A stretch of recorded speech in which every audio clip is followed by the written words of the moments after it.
On now to another story you'll have seen this week, no doubt. More revelations about the behaviour of footballers, male footballers, of course. The papers have been poring over the details from the trial of Manchester City's Benjamin Mendy, a separate trial, of course, of the Wales manager Ryan Giggs, accused of assaulting his ex-girlfriend. And meanwhile, Manchester United are without one of their top strikers, Mason Greenwood. He was suspended by the club following accusations of violent and abusive behaviour towards his girlfriend.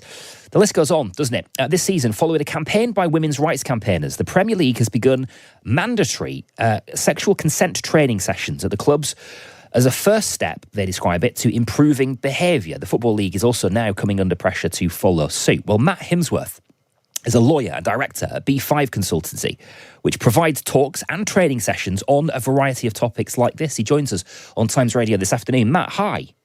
Hi, Darryl. Thanks for having me. Well, pleasure. What exactly do you teach?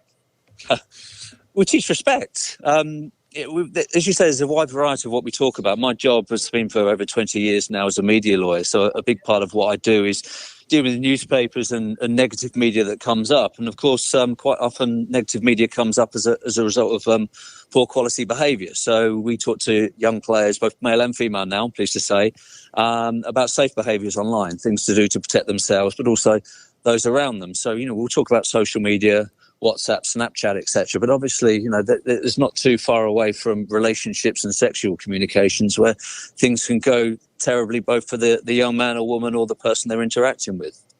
And is this the sort of behaviour, Matt, that needs to be stamped out or perhaps addressed earlier in a footballer's career? Well, I think we've got a conversation that we should all be having, particularly with our sons, but also our daughters as well. And it's something we do. We start talking to young groups of boys at age 9 and 10. And frankly, they shouldn't be on social media, shouldn't be having online communications. But for the grace of God, a lot of young men young boys and girls are using smartphones at that stage. So we start to talk to them in very gentle terms at that age about, we've got two words we like to talk about, which is consent and kindness. Now, when we talk to boys of that age about consent, we're obviously not talking about sexual consent at all, because that's a long way away. But we're starting to get them used to the idea of you need to ask someone's permission if you want to take a screenshot of your chat with that person and forward it on to other people. You need to get that person's permission if you want to take a certain photo and share it at a certain point. So the earlier we have these conversations with our sons and daughters, the better position they're going to be. And I know that. I've kind of broken away from a lunch with my 10-year-old son and my 13-year-old daughter. It's not easy as a parent to have those conversations, but I think the more we try to have those conversations, the more likely we can positively impact the decisions they'll make to protect themselves and those around them. How receptive do you think that clubs and players will be to this, specifically to this football training?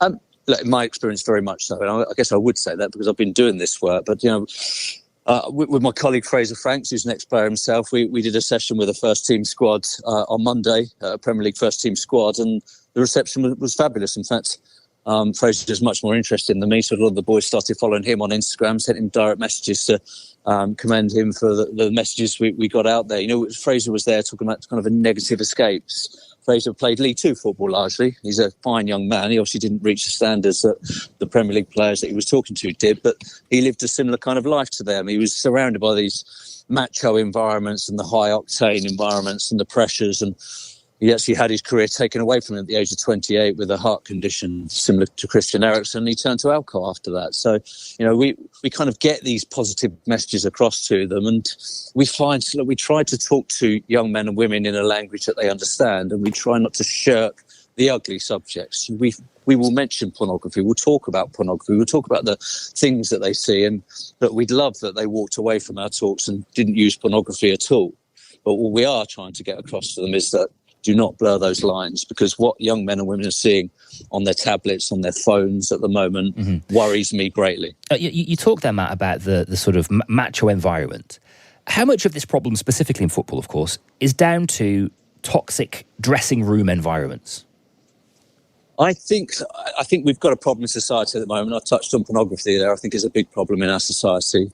I think there is a lot of toxic masculinity. And of course, if you've got an environment which is solely male focused and obviously has high pressure that comes with an elite sporting environment, I think there is a potential for it to be even more dangerous in a football dressing room than anywhere else. But I think it is a society issue which then comes under the magnifying glass when you're a professional footballer as well. One of the things we really push for is I don't know whether your listeners will have watched Ted Lasso. I'm sure they will have done. But there's some great lines in that about being curious and just wanting to see things a little bit differently. I think there's a danger in a macho environment that you just think, well, I need to out-macho everybody else to succeed.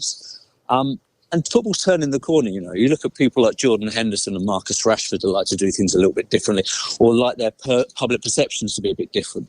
We talk to the lads a lot about being allies. You know, we talk to the white boys about being allies to the black or mixed race lads who may be racially abused, etc. We talk to straight lads about being allies to women and to the LGBT community, etc. And I think there's some great positive conversations that are happening. We just got to keep on having them so that we can influence. Do you think there's also anything, Matt, in the rise of the women's game that we're seeing at the moment that will perhaps change the mood in football a little bit, a sort of shattering of that male dominance in the industry?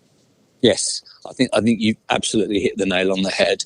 And one thing that was very nice, we were at Fulham 2 weeks ago now, I think, with their scholars, and to have.